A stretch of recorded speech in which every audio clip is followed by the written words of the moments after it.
Salut la bandiți, aici Marius. Mă aflu în ziua 4 de post negru cu apă, astăzi 22 martie 2026, aproximativ ora 18:40.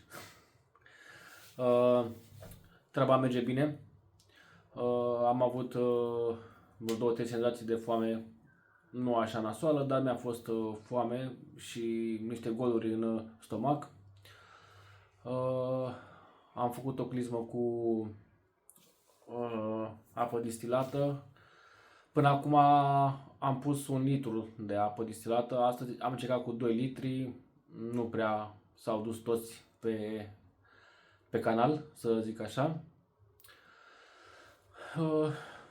Am continuat ziua cu sare celtică, apă vâlcele, 1 litru jumate și jumătate, aproape 1 litru de apă plată până la ora asta.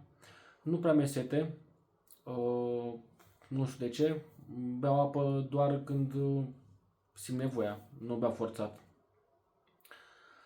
Acum mă pregătesc să fac o plimbare de seară, câțiva kilometri pe jos. Până acum, de când m-am trezit și până acum, am mers undeva la 7 km. Cam atâta. Totul merge bine. Puține senzații de durere de cap. Mi-a fost un pic de tot o amețeală când m-am dat jos din pat de dimineață mai repede. Dar e totul bine.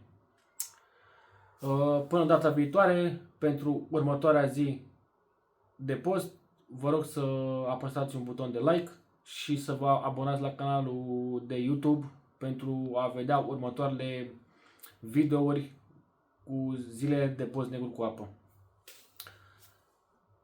Salutare! Ceau!